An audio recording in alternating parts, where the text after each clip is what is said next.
For years, airport staff treated travelers with condescension and suspicion, trampling on their dignity with every careless remark, until one fateful afternoon when those same hearts were forced to confront a woman whose quiet beauty concealed the hardened spirit of a warrior forged in the crucible of elite combat.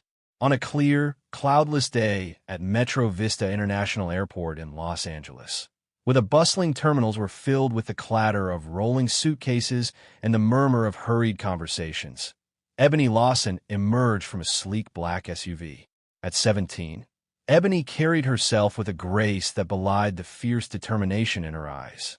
Dressed in simple track pants and a well-worn hoodie, she moved through the crowd with a quiet confidence that many overlooked, unaware that behind her gentle smile and calm demeanor lay the legacy of a past steeped in military valor. Though most would recognize her as the daughter of a legendary figure known as Big Titan, few saw the young woman determined to claim her own identity beyond a famous surname. The terminal was alive with activity on that radiant afternoon, its polished floors and expansive glass walls reflecting a scene of routine order. Travelers scurried through the concourses with their coffee cups and smartphones, their lives seemingly a series of small, predictable moments. Ebony had been flying to a prestigious youth leadership and basketball camp in Chicago, a chance for her to hone her skills and assert that she was more than just a celebrity's offspring. Clutching her boarding pass and passport with a steady hand, she approached the check-in desk with quiet resolve, determined to overcome the stereotypes that had dogged her entire life. At the check-in counter, a disinterested clerk named Marla barely looked up as Ebony slid forward her documents. Marla's eyes briefly flicked over Ebony's passport and then the boarding pass before focusing on Ebony's casual attire. "Business class, I see," Marla remarked in a monotone voice that dripped with skepticism. "That is unusual for someone dressed like you." Ebony's heart pounded with a mixture of annoyance and quiet defiance as she replied softly, "Yes, I paid for it myself." Marla scrutinized Ebony's driver's license for an uncomfortable moment before sighing and stamping the papers, her actions betraying little regard for Ebony's hard-won independence. Though embarrassed by the dismissive treatment, Ebony steeled herself with the knowledge that her worth was not determined by anyone else's narrow assumptions. Relief from the check-in process was fleeting. As Ebony made her way toward security, the atmosphere in the TSA line was as diverse as it was routine. Families with strollers, business travelers, and groups of teenagers chatting excitedly about their destinations. Placing her backpack in a bin, she stepped forward toward the scanner. Suddenly, a TSA officer's brisk voice broke the calm. "Ma'am, please step aside for additional screening." Though her pulse quickened, Ebony maintained a polite smile as she moved to the designated area. The officer's eyes followed her every move, his tone laced with an unspoken doubt. Before she knew it, another agent joined him, and they began rifling through her bag. They pulled out her sneakers, a folded jersey emblazoned with a college logo, and several notebooks detailing her passion for basketball and community leadership. "That jersey confirms you're going to camp, isn't it?" one agent said with a dismissive smirk. Ebony's irritation simmered beneath the surface as she replied, "Yes, I am." 20 agonizing minutes later, after unnecessary and invasive scrutiny, she was finally allowed through, her belongings returned with curt, unhelpful nods. No sooner had Ebony emerged from security than her phone buzzed with a text from her father. "How are you, baby? Need anything?" it read. She quickly replied, "I am fine, Dad. Thank you." Although she had resolved to handle everything on her own, the message brought a brief moment of comfort amid the ordeal. Yet her relief was short-lived. Approaching gate C-22, Ebony encountered a fresh obstacle. A group of airline staff had gathered near the boarding area, and a tall supervisor with a name tag reading Charles stepped forward.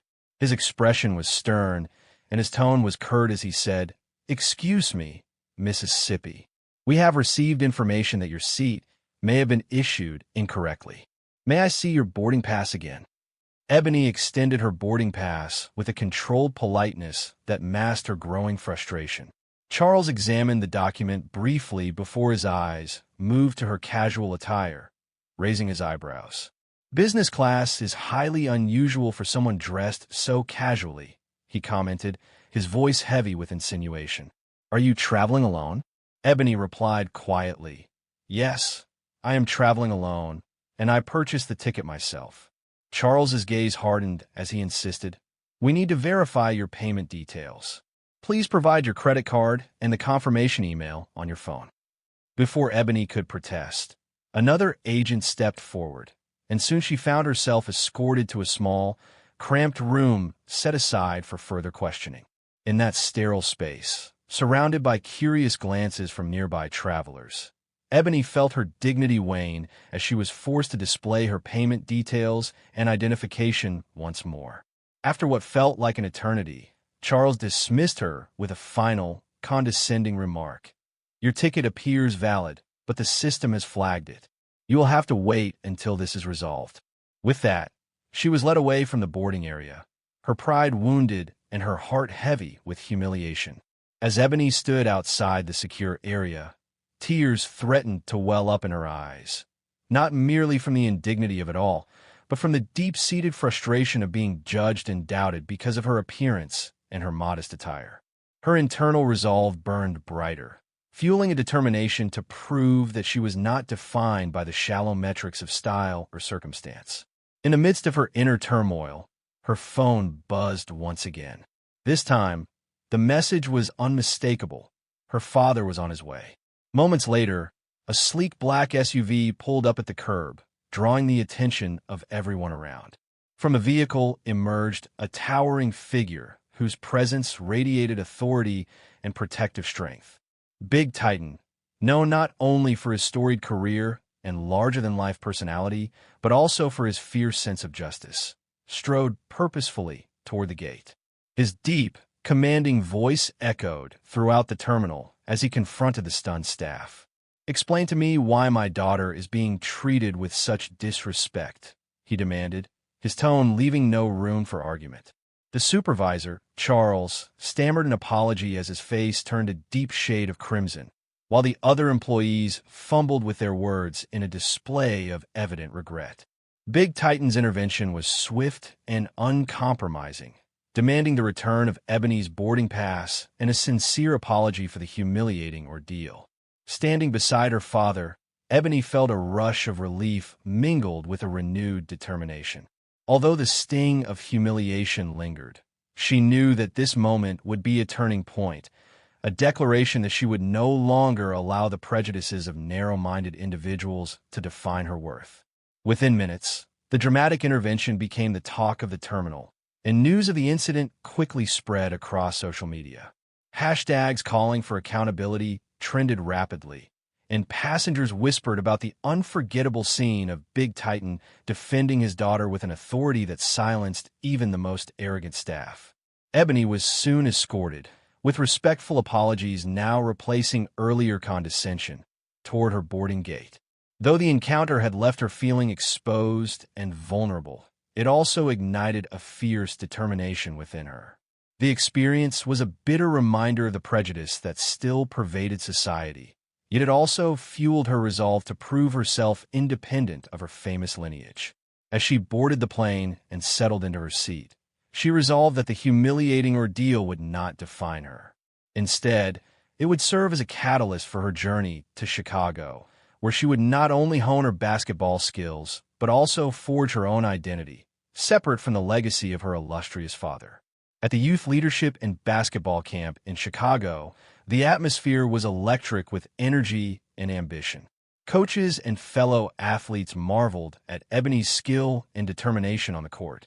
With every precise dribble, every swift jump shot, and every calculated defensive play, she channeled the sting of that day into a relentless drive to succeed on her own terms. Her performance soon earned her admiration not only as the daughter of Big Titan, but as a formidable athlete whose talent and resilience spoke for themselves. In the midst of intense practices and competitive scrimmages, Ebony found solace and empowerment, her skills on the court becoming a powerful statement that her worth extended far beyond her family name. Yet the impact of that fateful day at Metro Vista International Airport was not confined to the basketball court. In the days that followed, Ebony's story became a beacon of resistance and hope for many. Local news outlets, social media platforms, and community leaders picked up the story, celebrating her dignified response to humiliation and condemning the discriminatory practices of the airport staff. Activists rallied, calling for reforms in the treatment of travelers and demanding that all individuals be treated with the respect and dignity they deserved.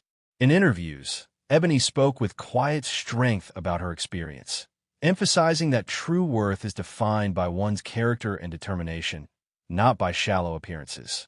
"I refuse to let someone else tell me who I am," she declared with conviction. "My value comes from within, and I will always stand up for what is right." Big Titan, ever the guardian and advocate for justice, used his public profile to support the call for reform. In televised interviews and public appearances, he stressed that the incident was symptomatic of a broader systemic issue, a deep-rooted bias that marginalized countless individuals. His words resonated with people from all walks of life, and soon he was invited to speak at community forums and events dedicated to social justice, further amplifying the message that no one should be dehumanized or disrespected simply for being who they are. Inspired by her ordeal and the public outcry that followed, Ebony began to channel her anger and disappointment into action. She organized community meetings, reaching out to advocacy groups and local leaders to share her story and demand accountability from institutions that allowed such discriminatory behavior to persist. She launched a grassroots campaign to raise awareness about the mistreatment of travelers, using her experience as a powerful example of why every individual deserved to be treated with respect. The campaign, which she called Rise Above, quickly gained momentum, with young people and activists rallying behind her message and calling for tangible changes in how airport staff were trained and held accountable. In the months that followed, investigations into the conduct of the airport staff revealed a pattern of discriminatory practices that extended far beyond Ebony's case. Multiple complaints emerged from travelers who had experienced similar humiliations, and the airport administration was forced to acknowledge the systemic flaws in its protocols. Reforms were proposed, and training programs were overhauled to emphasize sensitivity and respect. For Ebony, the painful experience had sparked a movement, one that would not only seek justice for herself, but also pave the way for a fairer, more inclusive system for all travelers. Throughout her journey, Ebony never lost sight of her personal mission to prove that she was more than just the daughter of a famous man. At the youth camp in Chicago, she dedicated herself wholeheartedly to her training, pushing her body and mind to new limits. Every practice session became a testament to her resilience. Every game on the court was a declaration that she was capable of achieving greatness on her own merit. Her performance captured the attention of college scouts and professional coaches alike, who marveled at her skill, tenacity, and the quiet determination that radiated from her every move. In the heat of competition, the memory of that humiliating day at the airport served not as a source of bitterness, but as a driving force that sharpened her focus and fueled her ambition. At team meetings and during interviews, Ebony spoke candidly about her experience, urging others to stand up against injustice. "I have faced humiliation and discrimination, but I refuse to be defined by those moments," she said in one particularly moving interview. "Each challenge is an opportunity to rise, to prove that our worth comes from within and that we are capable of overcoming any obstacle." Her words resonated deeply with her peers and with countless others who had faced similar injustices. The story of her dignified resistance and the protective intervention of her father became a powerful symbol of empowerment, inspiring many to demand change and to reclaim their dignity. Big Titan continued to be a pillar of support throughout this turbulent time.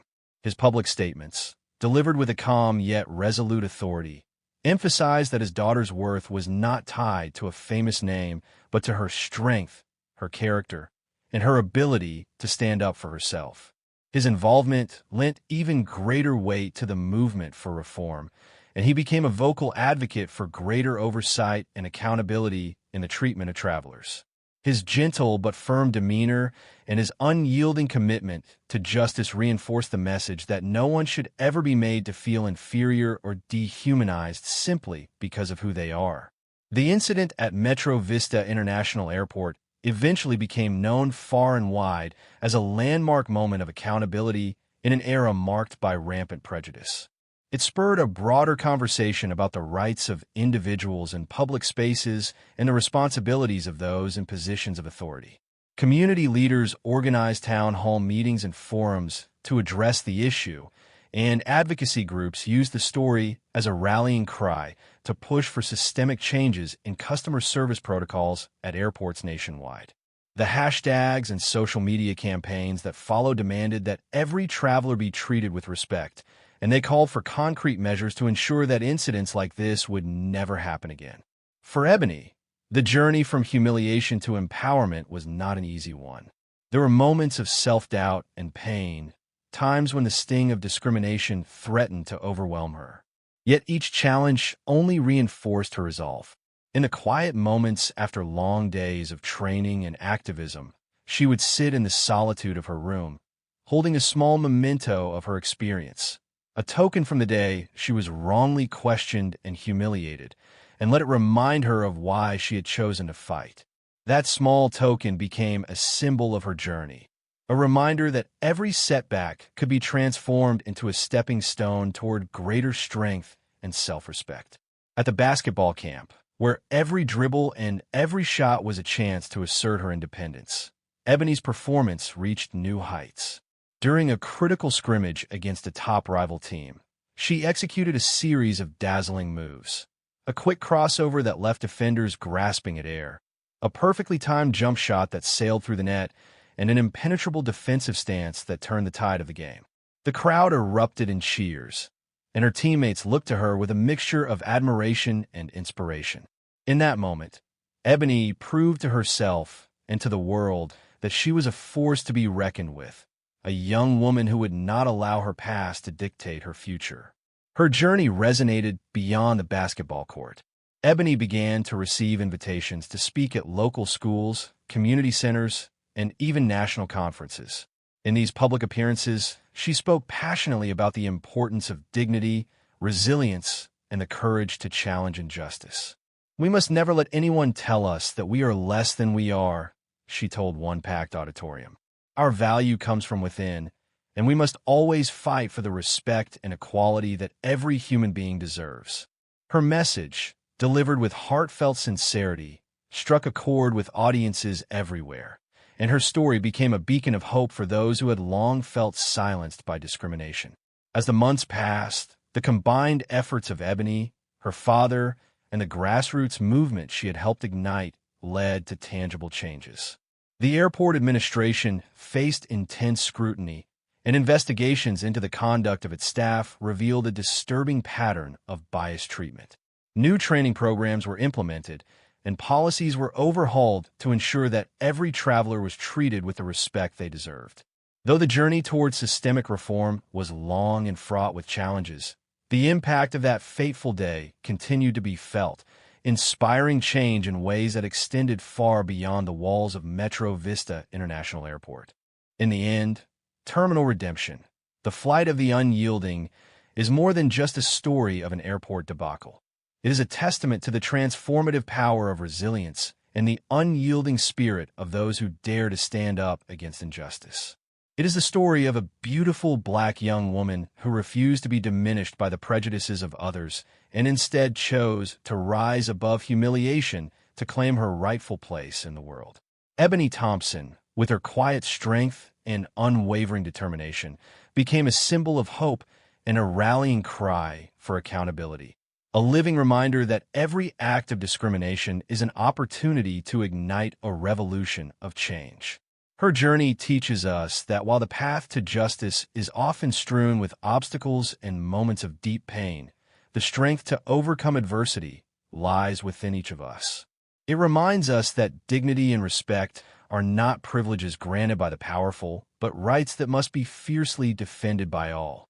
As Ebony continues to chase her dreams on and off the court, her story serves as an enduring beacon for those who believe in a future where every voice is heard and every individual is valued. In the quiet moments of reflection, when the echoes of that humiliating day still resurface, Ebony finds solace in the knowledge that she has transformed her pain into a powerful force for good. Her legacy, intertwined with the call for reform and the fight for equality, will inspire generations to come. And as the sun rises on a new day, casting its light on the paths of those who dare to challenge the status quo, her message remains clear. No matter how many times one is knocked down, the courage to rise and reclaim one's dignity is the truest form of victory. Thus, in the annals of modern justice, the tale of terminal redemption stands as a vivid reminder that even the most unassuming moments can catalyze profound change. It is a story of resistance and renewal, of a young woman who turned humiliation into a beacon of hope, and of a world that, though scarred by prejudice, is capable of rising above its darkest moments when given the strength to fight for what is right. And in every whisper, every rallying cry for equality that echoes through the halls of justice, the spirit of Ebony Thompson lives on, unyielding, unbroken, and forever triumphant.